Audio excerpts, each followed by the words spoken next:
Thank you, Counselor. Thanks for the opportunity to speak with you today. Yes, I'm Greg Gaylor, the Executive Director of the Boston Preservation Alliance, and I'd like to thank you for calling the hearing, and I'd also like to recognize Counselor Edwards, who began discussions of a hearing of the topic of historic preservation over a year ago. For over 30 years, I've been a public historian and a preservation professional, and I've seen the power of the connection with historic places, what it can bring, the emotional, social, and economic well-being historic places provide. And I too, like others here today, am a product of the bicentennial.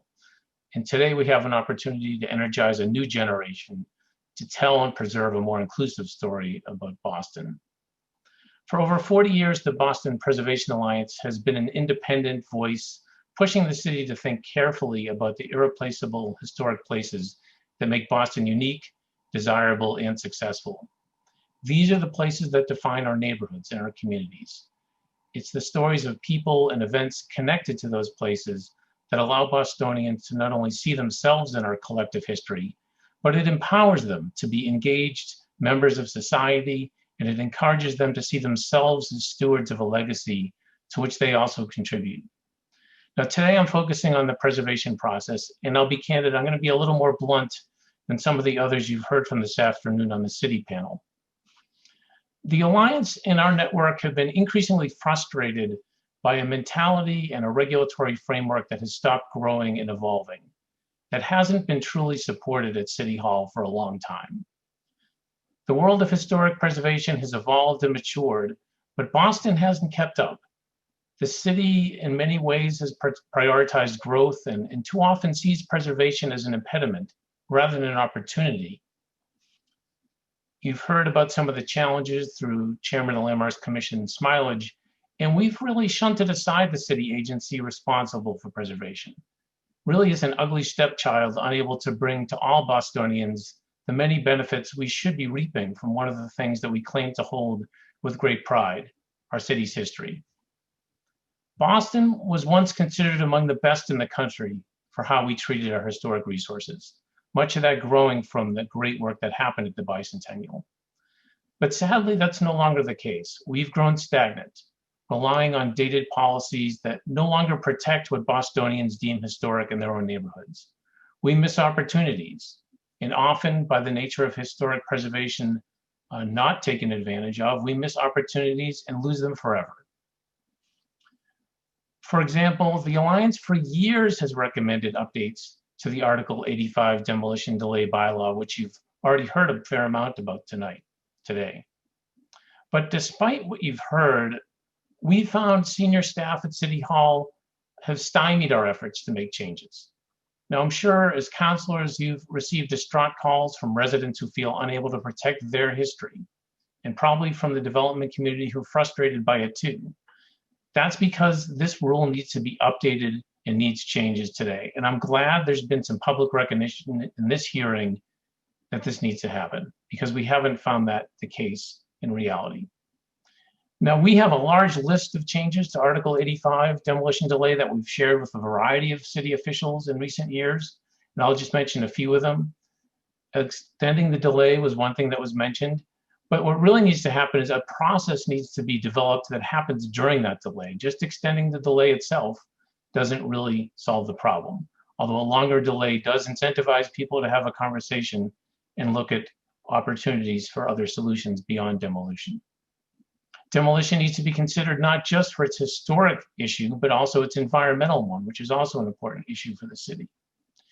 Another example is that if a delay is passed, the site passes the 90-day delay, or if we extend that delay, that approval needs to sunset at some period of time. Currently, it does not.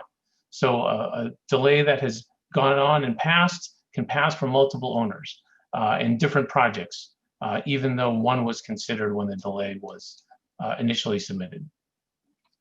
Similarly, our landmarking process, which you've heard a bit about, the strongest tool the city has to protect historic places. It's drowned by a backlog that has an understaffed agency that can't manage it. Sites like the William Lloyd Garrison house in Roxbury, the Ashmont Hill neighborhood sit in limbo, not fully protected, and they have for decades. It's embarrassing that we've created no protected historic districts since 2008, when the Fort Point Channel District was created. while other cities have created new districts time and time again. And when a neighborhood like Highland Park in Roxbury organizes and demands to be designated a district, they have to wait seemingly indefinitely because the city fails to sufficiently fund the staffing necessary to support the citizens of this minority community. And while you heard that this is making progress and we're excited about that and has been making steps, the community is still waiting for this process to begin in earnest.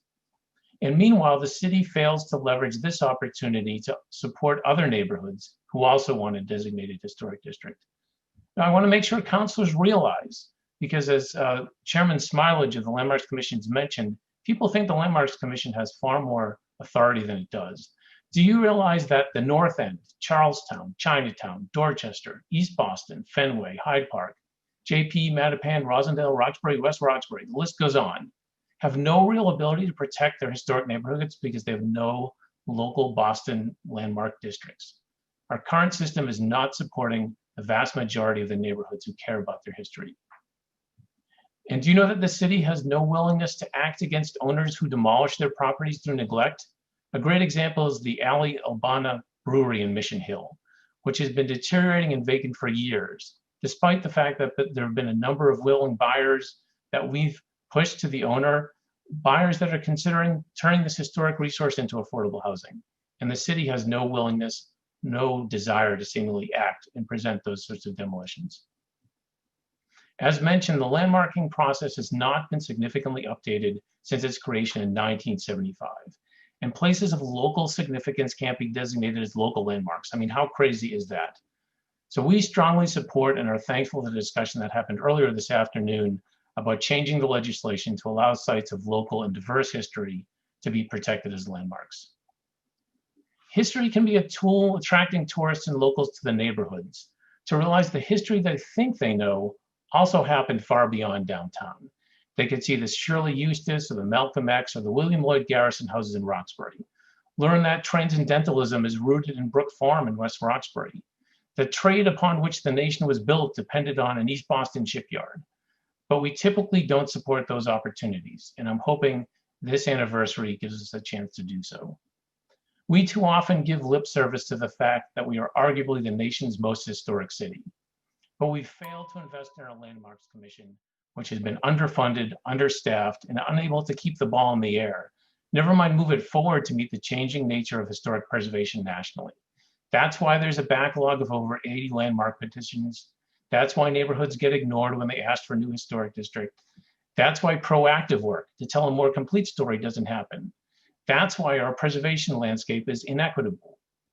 While the preservation community recognizes it has much work to do to tell a more full story of America, Boston hasn't even kept up with where we should have been before the murder of George Floyd, never mind where we are now. Preservation, the Landmarks Commission is isolated rather than integrated into a mindset at City Hall. It's an attitude and an outlook that should permeate the various aspects that determine Boston's evolution. Now, let me be clear. This isn't about stopping development, freezing the city in time, or NIMBYism. It's about enhancing our ability to keep Boston at the forefront of supporting the sweet spot between growth and preserving the things that make the city a livable, unique, equitable, and resident-friendly place. It's about fostering the power of our past to support present and future, as others have mentioned today. It's about spreading the benefits of history-based cultural tourism beyond downtown to the neighborhoods who suffer from the lack of foot traffic critical to success. Just one example, imagine how differently residents of Mattapan would feel if the square was a bustling Main Street district because tourists were engaged to ride our historic trolley line, passing historic and natural landscapes en route. Now is the time to make the necessary changes to our broken system. Doing so will bring back to the city benefits far more than it will cost. So specifically, I urge the council to use this anniversary to inventory, assess existing, and make recommendations for enhanced or new preservation regulations. That the city hire an independent specialist expert in the diversity of preservation methods and benefits to make this assessment. And that the city invest in a comprehensive inventory of historic resources so we can be proactive for residents and the real estate community with the predictability all deserve. I look forward to further discussions with the council on ways to support this once-in-a-generation opportunity to both celebrate and honor and use it as a tool to enhance the lives and pride of residents throughout the city for their history. Thank you.